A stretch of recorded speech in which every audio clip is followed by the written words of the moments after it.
welcome.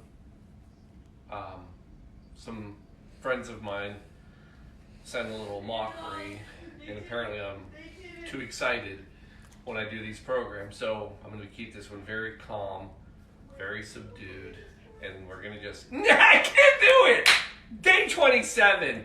We're having fun. You know what I mean? I can't act like that. Nyet! We're rushing tonight. We're doing a Moscow Mule, quarantine mule and all. That sounds scary. Come on in, let me tell you about it. I love you, Nikki. That was a good one. I may play that. All right. Everybody say hi to other family members. Hi, Chloe. Hi. Hi. Funny story. I grabbed these out to get ready for our drinks tonight, right? First thing she says is, oh, you're making Moscow Mules. There's a moment where you're either nervous, proud, or worried. And, well, that was a moment. Of course, this comes from the same young lady who saw a picture that was posted of me playing golf with a can of White Claw. And she tags back and says, and I quote, "Ain't no laws when you're drinking claws."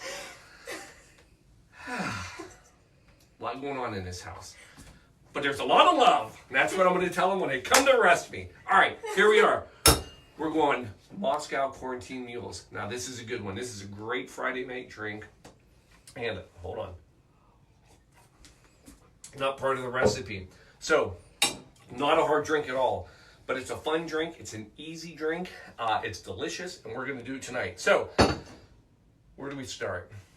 Well, you know what? It's so easy. Let me do this. Let's put a little... I like to go to crushed ice when you're doing...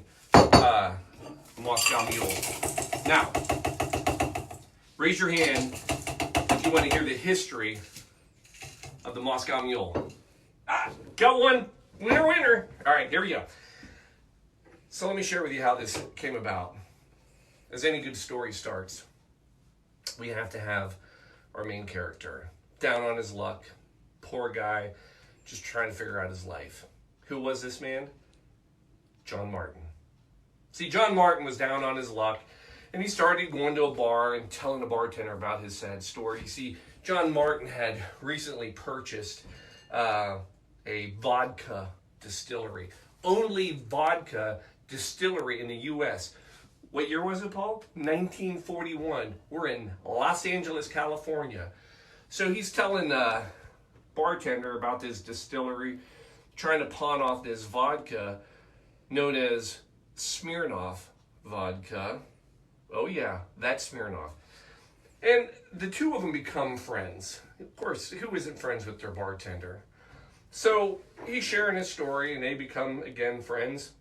Well, one night, the bartender looks to John Martin and he goes, you know, let me tell you a little bit about my life. So the bartender, Jack Morgan, better known as Captain. No, that's not him. But it was Jack Morgan. So Jack Morgan, the bartender, is telling him how he's actually kind of down on his luck too. Even though he's the owner of this fine establishment, the Cock and Bull, he actually has another side passion. And he has been trying to basically put out his own brand and launch ginger beer into the marketplace. So here we've got the bartender, right? We got Jack, and we've got this owner of a distillery. Now, don't feel too bad for John Martin, the distillery owner, because later on in his life, he actually gets involved with another company, and he makes A1 steak sauce, basically the namesake of steak sauce. And that was another little thing with him. But they sit there and they're drinking, and they're trying to figure out how can we basically get vodka and ginger beer into the marketplace. And you got to remember, this is a whiskey and beer town. 1941, nobody wants vodka. That was Russian crap. Well, if I ended the story there and told you that one day they came up with this great concoction and they called it the Moscow Mule, that'd be a pretty damn good story. But there's a third character to the story that really sets it off. And it's our hero, our heroine, rather. Are you ready for this? Sophie Berezhinsky, Russian immigrant, literally off the boat, goes to America to try to make it. Her father sends her over. She goes to America with 2 things. All right, 2,001 things. One, her husband Max. The other 2,000 things, copper cups. And she was told to go to America and sell those copper cups and make a fortune. Well, her story is she can't sell them. Apparently she's not the saleswoman that she had hoped to be. And at one point, her husband Max says, go door to door, get rid of these copper mugs in our house before we become hoarders, or I'm going to throw them away. Well, she goes door to door down the streets of LA, ends up at the Cock and Bull. She wanders up to the bar and sits down with Jack Morgan and John Martin, shares her story, and the 3 of them concoct the perfect drink, the Moscow Mule. And that, my friends, is made simply like this. 2 ounces of vodka,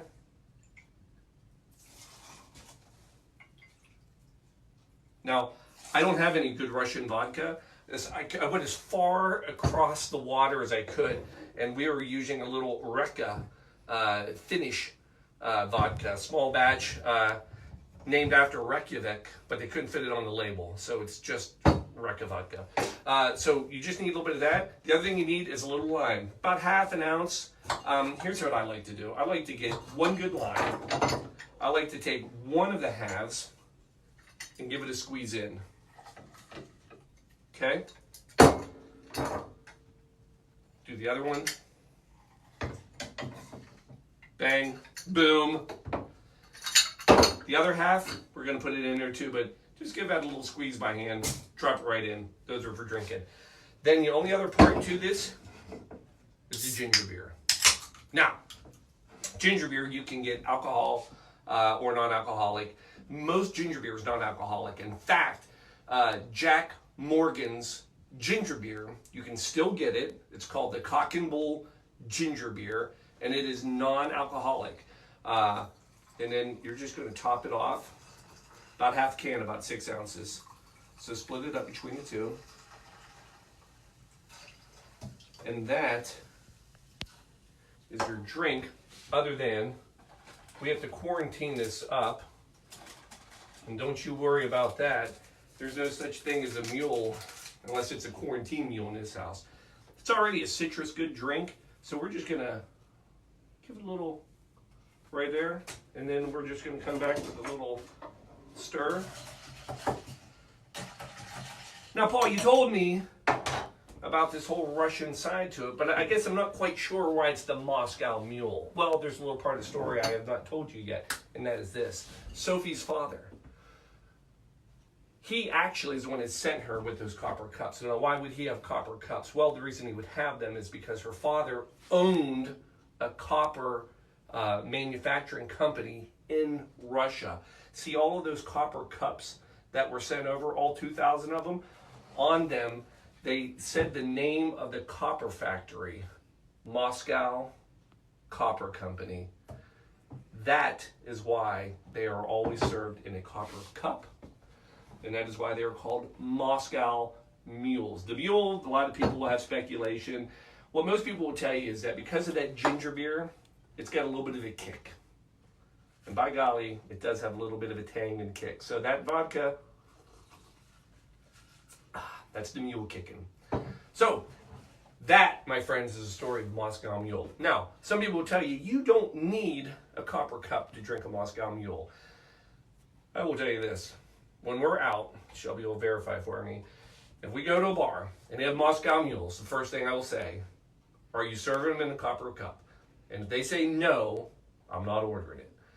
This is how they come. The copper actually doesn't make it colder. It just makes it feel colder because the copper cup becomes the same temperature. It's a whole metallurgy thing. And it keeps that coolness, so it always feels colder every time you take a sip, which I'm going to continue to do. So, that, my friends, is your Moscow Quarantine Mule for the evening. day 27 of the Quarantine Cocktail Show.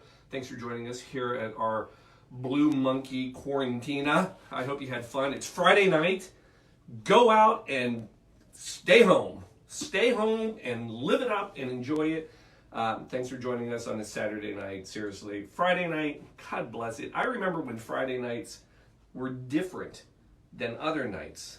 And now they're not, but that's okay. Someday. So, thanks again for joining us. We'll see you tomorrow. Same time, 7:30. Have a good night. Tell everybody good night. Night. Love you. See you tomorrow.